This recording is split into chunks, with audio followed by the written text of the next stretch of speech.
Israel is now paying the price of its sneak attack. It tried to play the hero, by painting itself as the liberator of the Iranian people. This was its greatest, and perhaps last, folly. Iran has recovered from Israel's sneak attack, and is now delivering a methodical takedown of the Zionist state. What will remain of Israel, after this systematic demolition ends, is difficult to say. Netanyahu wrongly imagined that he was going to destabilize Iran, and in the ensuing chaos, all the agents of Mossad and the CIA, inside Iran, would organize mass anti-government protests, which would then bring about the ouster of the current Iranian government. The classic regime change model. None of that happened. And now Israel will have to face the music. The consequences for Israel will be dire, if not annihilating. Too long have Israel, the United States and the West, imagined that Iran is a backward country that can be easily cowed and then subdued. This sort of assessment of the people of the Middle East, and the global South generally, often passes for international relations in Washington. Needless to say, it's a failing policy that has led the United States from one international disaster to another. The unprovoked attack on Iran is yet another such disaster, from which neither Israel nor the United States will emerge unscathed, if Israel even exists long enough, to emerge from the dust and the smoke. How Iran is conducting its defense is highly sophisticated and therefore highly precise.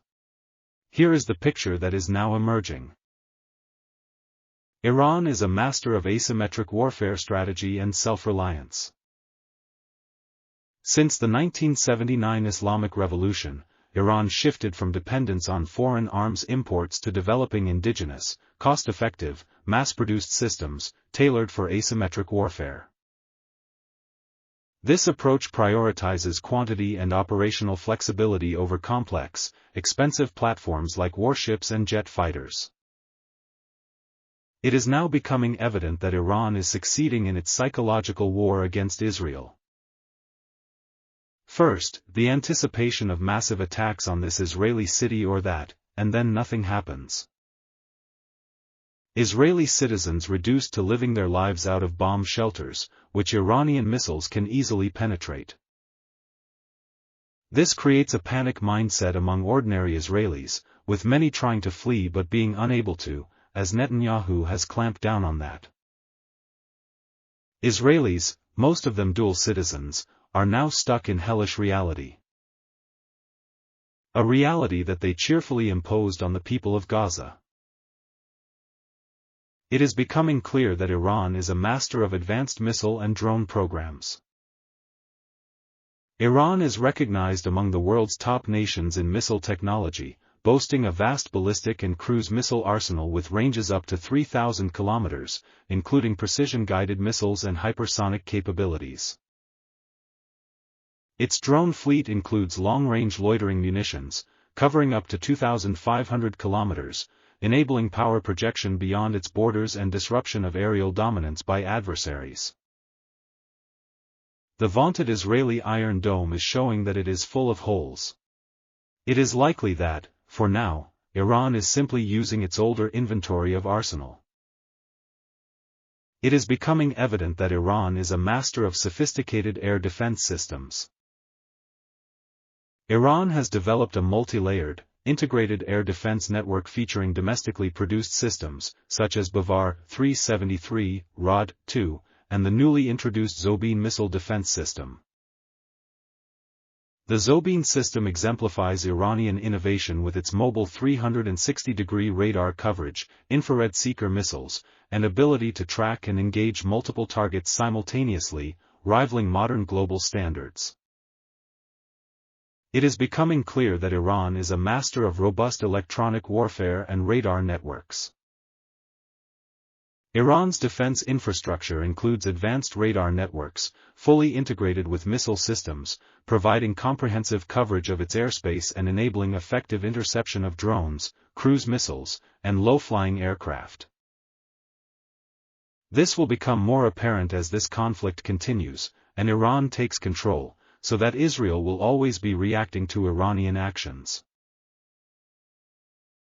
It is becoming evident that Iran is a master at resilience to sanctions and technological autonomy.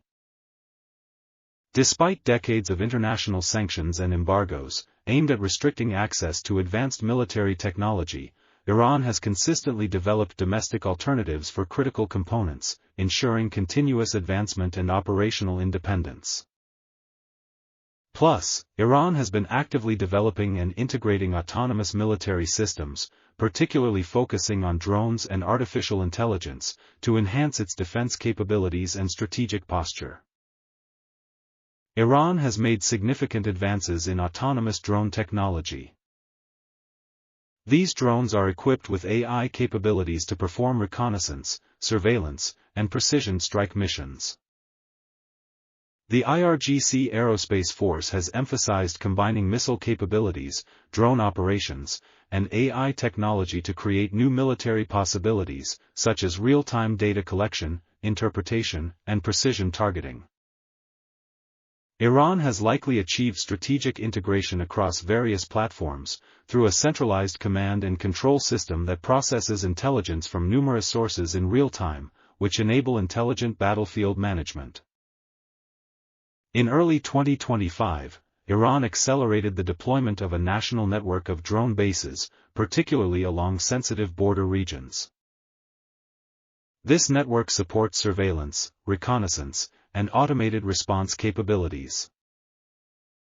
The drone fleet includes models like the Mohajer 6, Ababil 3, Arash 2, Gaza, Shahid 136, Ababil 5, and Qarar, which are integrated into Iran's asymmetric defense strategy. Iran introduced 3 new vertical takeoff and landing (VTOL) drones, named the Homa and the Diriban, and Shaheen 1, which enhance operational flexibility, without reliance on runways. These drones are designed for reconnaissance and electronic warfare, featuring night vision and hybrid flight capabilities to improve endurance and range. This development marks a significant step toward technological self-sufficiency in autonomous military platforms. Iran also possesses highly advanced, some ultra-secret, AI-powered weapons that remain classified but are operational. These systems contribute to fast, mobile, and highly maneuverable ground forces with comprehensive situational awareness. Additionally, Iran has enhanced its cyber defense capabilities, establishing specialized divisions to counter cyber threats and integrating cyber operations with physical military domains. Israel, on the other hand, relies on the United States for its defense and military capabilities. Without America, it is vulnerable and weak. Iran is independent and does not rely on another country to look after it. As well, Iran has developed an integrated air defense network known as NDSA, which connects various air defense systems digitally and in real time, under centralized command. This network enables rapid response to threats, including electronic warfare countermeasures, and incorporates radars and sensors that detect and neutralize jamming and stealth threats.